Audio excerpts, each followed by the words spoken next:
I just finished reading A Bite-Sized History of France by Stephane Henaut, and today we're going to talk about it. Basically, the author, he's French, he married a British girl, and he'd feed her all these like funky cheeses, and he'd tell her about all the history and culture behind the cheese, and then she was like, oh, you're an expert at this, and so they kind of joked about writing a book, and well, lo and behold, they end up writing a book.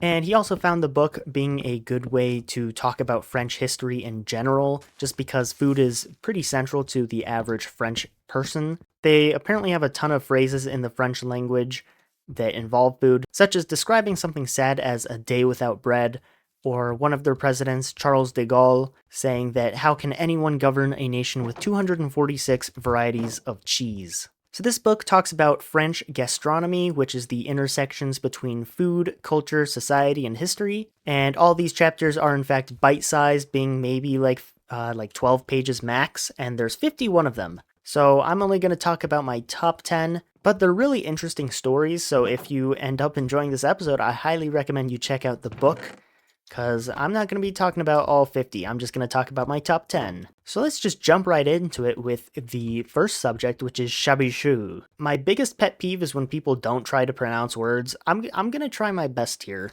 but no promises they're correct. Chabichou. Haha, I was right, Chabichou. Alright, anyway, so Chabichou is a goat cheese from the region or like city of Poitiers. And this is a goat cheese, and the name Chabichou is likely from the Arabic word Chablis, which means goat. So Chablis, Chabichou. But anyway, right after the collapse of the Roman Empire, there was like a Frankish kingdom, and then the like Islamic Empire started. So in this case, it's going to be the Umayyad Caliphate, but they're encroaching upon Europe. So these armies are bringing their goats, right? And so basically they come up to this region known as Tours, or it's the city of Tours, and they're coming to sack the city.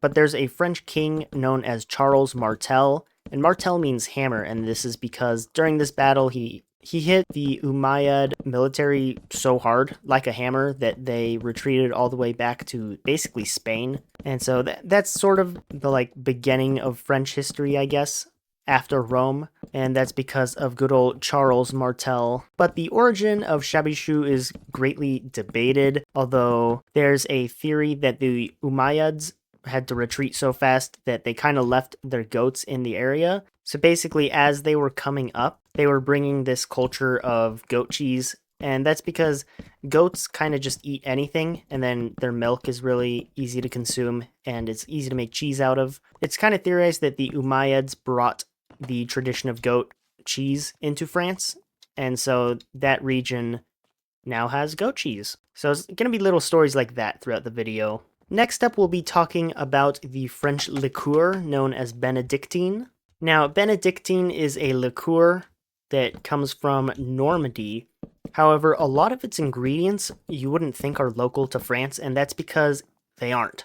They have ingredients such as Angelica, which is from the Scandinavia area. It's got nutmeg from Indonesia, cinnamon from Ceylon or Sri Lanka, and then vanilla from Madagascar. So if you're wondering how all these ingredients made their way into this old French liqueur, you have to go back to sort of the medieval period when France was being invaded by Vikings, otherwise known as Norsemen. So back in the day, the Vikings were raiding the coast of England, and then they would come down to France and raid France as well. So in the year of 885, Paris was actually sieged by some Vikings, and they called for help from their king Charles the Fat. And like a year later, Charles the Fat finally decided to arrive. But then he basically told the Vikings, like, hey, I'd prefer if you leave and go attack Burgundy instead because they're rebelling against me right now. So that kind of made the nobility and the peasants really upset, so they just deposed the guy. But yeah, once this Viking guy was finished pillaging Burgundy, he came back to France, or back to Paris to pillage Paris. And by the way, this guy's name was Rollo the Walker, and it's because this guy was so big that he couldn't ride a horse. He was just that big, so he had to walk around everywhere.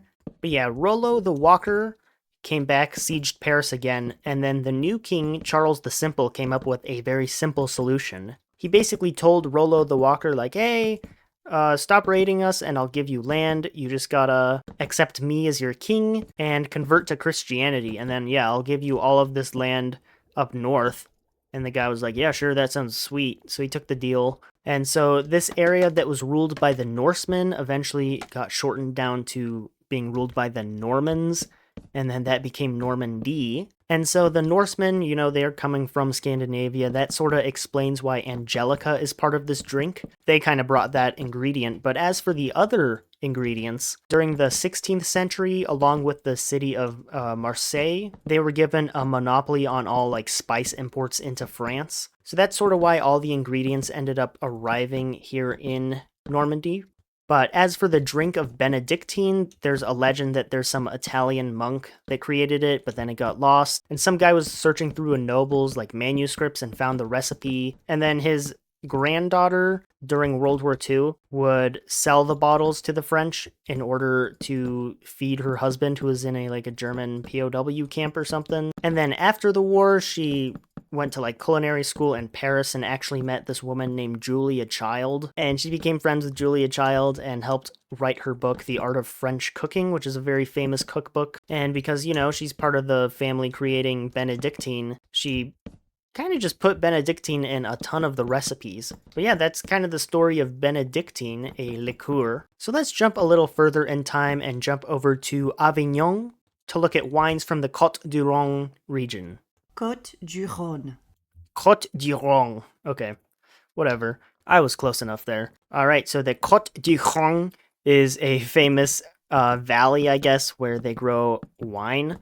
And this is around the city of Avignon. And the history here is that at some time in history, Rome was a really dangerous place. The papal people, whoever's the Pope people, you know, those guys, they kind of decided, hey, Rome's really dangerous, let's move the papacy to Avignon. So they elected Clement V, who got to rule in Avignon. And then later there was a guy named John the 12th. And this guy was like, I'm going to find a vacation house. So he went up to the Côte du Rhône, but he finds this area. He makes a summer residence in the area, and he brings a bunch of vineyard people, vintners. He brings them in from Cahors, and they sort of restore the vineyards in the area because they're not too good right now.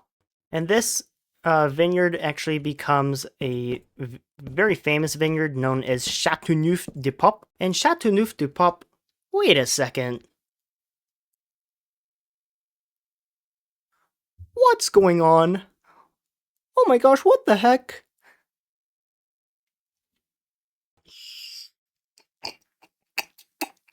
No, what's going on? That is surprisingly smooth. Like, normally red wine has like a distinct red wininess.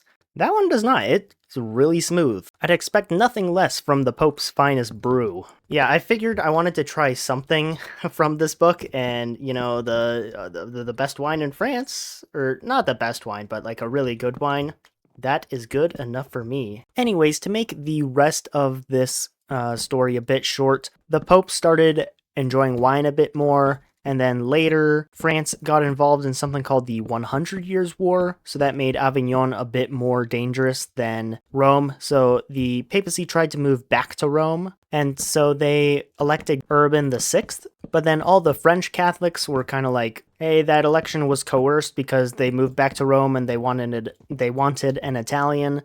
So we're going to elect our own pope. So they elected Clement VII. And because he's a pope elected in protest, basically, he's known as an anti-pope. All the Catholics eventually came to a compromise with Martin V. But Châteauneuf-du-Pape kind of became like a symbol of disliking the popes because they were kind of being too extravagant instead of staying true to the Catholic stuff, I guess. And yeah, that kind of opened up the church for critiques, which eventually leads to the Reformation. So that's another aspect of this. So, you know, when you're enjoying a glass of Châteauneuf-du-Pape like I am, you can stay reminded of the various corruptions, popes, anti-popes, and all that jazz of the early 1400s. Anyway, let's go ahead and move on to the great dish known as cassoulet. So Cassoulet is pretty famous in 3 different cities in France, those being Carcassonne, Toulouse, and Castelnaudary. These accents are fun, I love doing them. But Castelnaudary has arguably the best claim to the origins of Cassoulet. However, they do have one legend that is a little false, and that is in regards to a figure known as the Black Prince. But their story involves the Black Prince, which is a figure from England, and the guy came down to Castelnaudary, and he laid siege to the city, but the people of Castelnaudary made Cassoulet, and with the magicalness of Cassoulet, they were able to fight off the British. So unfortunately, as cool as that story is, it's definitely not true. The Black Prince actually took over Castelnaudary very quickly. Regardless of whether this myth is true or not, they still have a pretty good claim to its origin. There's evidence of around this area there being a Italian pottery maker that made a pot known as a cassoulet. A cassoulet. Yeah. It's a terracotta pot, and you cook cassoulet in it. But the 3 cities I mentioned earlier all have their own different variations of the food. Castelnaudary has duck or goose usually in their cassoulet, while Toulouse has local sausages, and Carcassonne usually has either mutton or partridge, like a partridge in a pear tree. I actually don't know what a partridge is. I imagine it's a bird. And these 3 cities actually kind of joke around on who has the best cassoulet, or maybe not joke around, I think it's pretty contentious. But there's a famous French chef that came up with a funny little saying.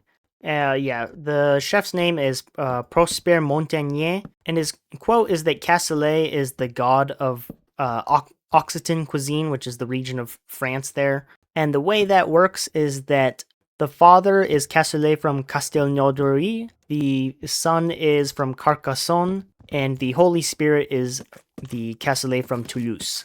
Which I think is a good way of showing like the intersection of kind of just like Catholic philosophy, or not Catholic, Christian philosophy, but I mean, it's France, so it's Catholic. And then also food, they're using these analogies of religion to explain the fact that, all of these cassoulets are indeed pretty good. There is no correct one. They're just the same amazing cassoulet in different, formats. I don't know a better word for that. So yeah, there was a lot of history in that chapter surrounding the 100 Years' War. I'm not explaining that. But otherwise, we can move on to the Vinegar of the Four Thieves. So around the same time as the last story, we've got something known as the Black Plague. Very infamous disease. Killed a lot of people in Europe. But also, back in the day, their concepts of medicine were not very good. And one of the theories they had with health and basically to prevent you from getting the Black Plague is that humans were sort of balanced between a couple of scales. And one of the scales that's important to this story is the idea of humans and the disease being hot, moist things. So to prevent yourself from getting the disease, you would have to consume cold, dry food and drink. And so vinegar is actually viewed as cold and dry in this case. So yeah, things like vinegar were pretty popular during the time just because, they thought it would prevent the disease. Of course, it did not, but, that's what people believed at the time. So anyway, the story or the myth with Four Thieves Vinegar is that there was a town and there were some grave robbers one day, kind of stealing all the jewelry and wealth off of these bodies. And so they got basically arrested and they were essentially put on trial and they were told they were going to burn. But then the judge noticed that these guys had been around the dead bodies that have died from the Black Plague, but they hadn't gotten sick. So the judge was actually very nice to these guys, and he's like, hey, if you tell us why you guys aren't getting sick, and the rest of us are, even though you touched, dead bodies, I will sentence you guys to a hanging instead of a burning. And so the Four Thieves are like, oh my gosh, that sounds way better, because honestly, I would also prefer hanging instead of burning to death. Burning to death sounds awful. So they confessed, and it's basically this vinegar that's infused with spices, and they took it and rubbed it all over their bodies so that when they touched the the corpses, this cold, dry, herbal vinegar would actually protect them from the plague. And now, Four Thieves vinegar isn't something you'll find in like a supermarket in France typically. It's more something of like a homemade remedy. But yeah, I thought that was a pretty cool story. Eating that much vinegar would actually really suck, so why don't we talk about how vinegar was sort of phased out with the idea of the mother sauces. So after the Black Plague comes the Renaissance, and the Renaissance, while it's gonna bring about a lot of things, we're talking about food history, and that means we're gonna be talking about food. And in this case, it's the phasing out of vinegar, which I've already mentioned. So around the middle of the 16th century is when we're going to start seeing the emergence of what we would classify today as modern French sauces. And this is happening because the French, they're stopping the use of vinegar and they're leaning more towards butter and oil. And this is due to like a couple of things. One being a kind of shift away from using vinegar and a lot of spices in general. People are working towards wanting a more natural taste in their food, so vinegar's a bit too overpowering, so they're leaning more towards butter and oil. There's also the emergence of the Protestants around this time, and they're kind of in protest against a lot of Catholic butter regulations, or like rationing basically. And then there's also the emergence of new scientific approaches that are basically proving that there is no correlation between like vinegar and the humors and balancing like cold, dry, hot, humid stuff. Like they're figuring out that's not actually a thing. And so yeah, during the Renaissance, there's just an emergence of a ton of new sauces in French cooking. So eventually, there's a ton of sauces, right? And there's a French chef called Marie Antoine Coem.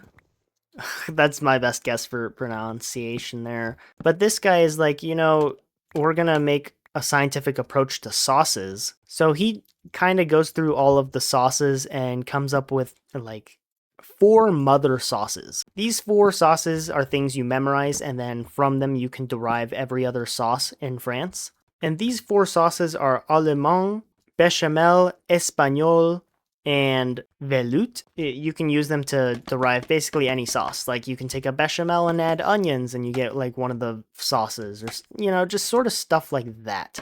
Oh yeah, and there's actually a kind of funny joke in the book, and it talks about how there's a phrase that the French have like hundreds of sauces but one religion, while the English have one sauce and 300 religions. I just found that to be like a funny little joke, I guess. But then later in 1870, there comes another chef called Auguste Escoffier.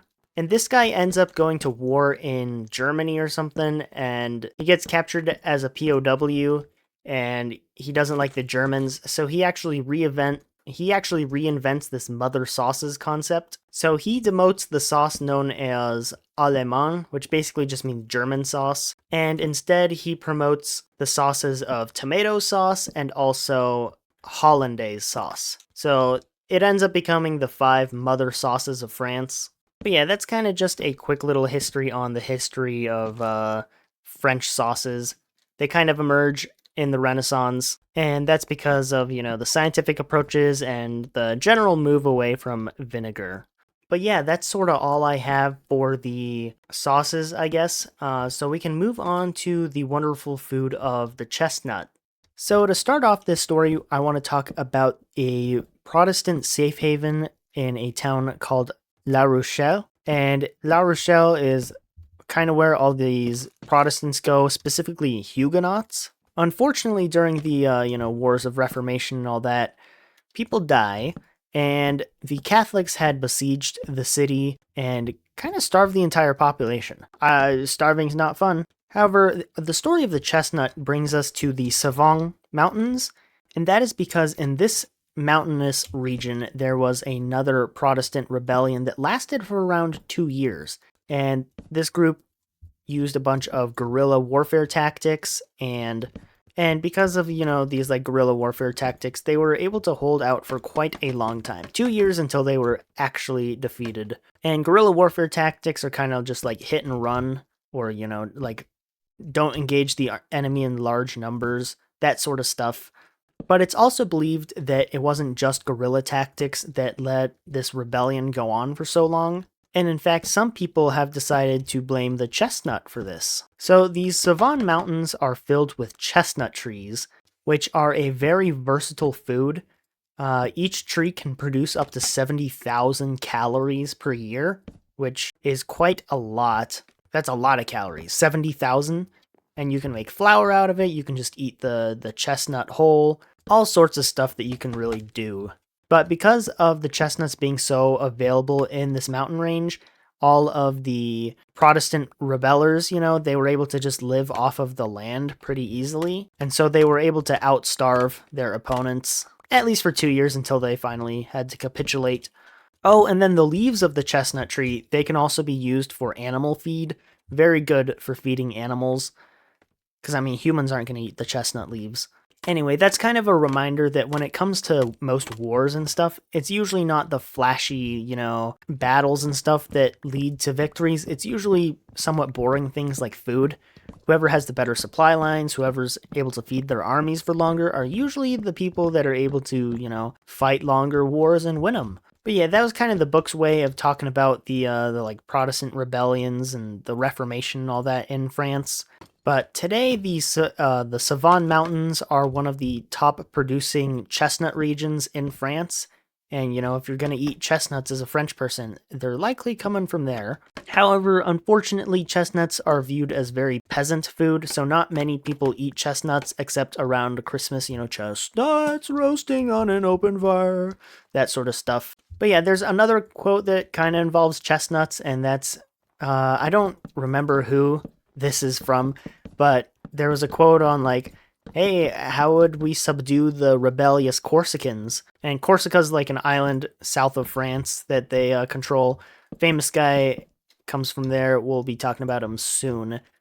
But they're like, hey, how would we subdue the Corsicans into, accepting our rule of law? And the only way they were able to really figure out how to subdue them from rebelling is to cut down all their chestnut trees. So yeah, just remember, it's not battles that win war, it's food. Alright, I think that's enough war talk and Protestant Reformation talk for today, so why don't we go ahead and jump on over to the story of bombs. Okay, maybe not bombs specifically, but exploding bottles of wine. Essentially what's been going on is there's this one region of France where any wine they produce, it kind of just starts exploding. Like they'll make their wine and they'll ship it out. While the bottles are getting shipped out, they'll just start exploding and breaking all the other bottles of wine. So people are calling this type of wine just devil's wine. Because it's just horrid, it's from hell.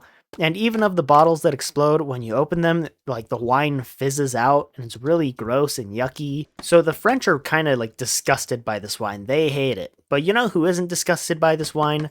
The English. The English keep buying these bottles of wine that explode, and they're kind of driving the market up for this commodity. So there's this monk that lives in the region nearby, and he's trying to make the wine flat like other wines, but then the English keep buying it because it's fizzy.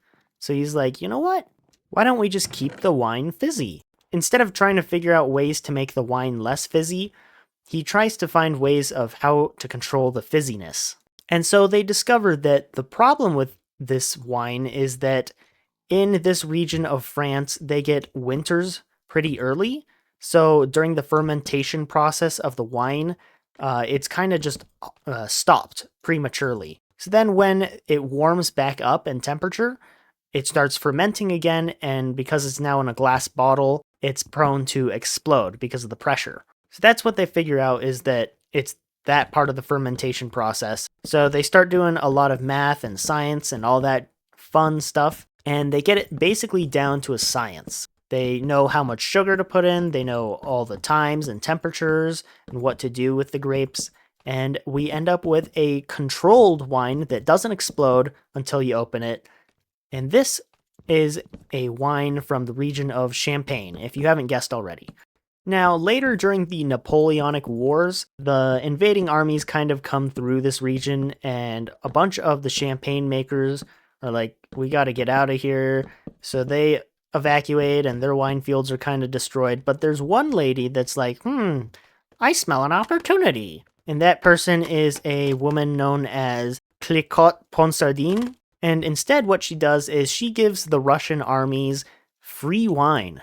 But the thing about armies back in the day is that they were usually headed by nobility instead of like the most capable general. So what ended up happening is that a year later, when Miss Ponsardine tried selling this sparkling wine in Russia, a bunch of the Russian nobility already had a taste of the delicious champagne, and they were happily awaiting its delivery. So she basically established an entire market for herself in Russia. But yeah, that story is also kind of a depiction of the scientific revolution that's going on. People are being more open to science, and so they use science to regulate champagne and actually have a reliable, stable product. So that's going to do it for our good friends in the Champagne region. So let's jump on over to the city of Valençay so I can talk about my good friend Talleyrand. Come, Mr. Talleyrand, tally me banana. So Talleyrand is a diplomat that kind of emerges during the French Revolution and the Napoleonic Wars, and he kind of sticks through after Napoleon as well, so he stays around until like the 1830s, I think. So quite a long period of time for Mr. Talleyrand. Very good diplomat, very famous. He's well known for particular quotes like, if a diplomat says yes, that means maybe. If a diplomat says maybe, that means no. And if a diplomat says no, well, he's no diplomat at all. Little fun quotes like that. Sometime in this period of time, he acquires the chateau in Valençay, and there they produce a cheese known as Valençay cheese that's served in a triangle. So it's cut into a triangle. During the Napoleonic Wars, Napoleon goes down to Egypt and he loses pretty bad, kind of near the Great Pyramids. So when Napoleon would come and visit this chateau in Valençay, it's believed that Talleyrand ordered his chefs to cut off the tops of the pyramid-shaped cheese. That way he wouldn't be offending Napoleon when he came into town. There's some other theories on it, but that's the one I pretty much believe. But that kind of shows the diplomatic ingenuity of Talleyrand. He does a lot of things. I mean, if you manage to stick through the French Revolution and not die, you know, that's already an achievement. Yeah, after the war, he kind of makes sure that France isn't kind of ruined in all the peace deals. He makes sure that France still has her place in society. So a very cool figure that's likely the cause of why Valençay cheese today is a pyramid with its top cut off. But yeah, I think this church is done, actually. Yeah, it doesn't need a fancy interior, you know, it's a church. Anyway, let me sleep real quick, and then in the morning, we'll talk about our final story, Les Baguettes. So believe it or not, baguettes weren't actually a big thing in France up until like the 19th century. But after World War I is when they really started getting big. And that's because in 1919 there was a law that was passed by the socialist French government that bans work from 10 p.m. to 5 a.m. So nobody's allowed to work during those times.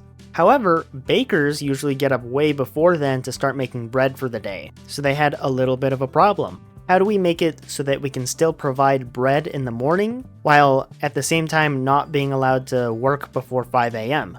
And this is the sort of ecosystem that makes the baguette thrive, and that's because the baguette rises quick enough for workers at 5 a.m. coming in, making the dough, and then it rises quick enough they can bake it so they can sell it to the masses when it's time to open the store. So it's because of this like socialist law from 1919 that the baguette is even big, but the baguette is also important for other reasons. 1789 is the year that the French Revolution kind of started, and its main catalyst was that there was no food. There was no bread.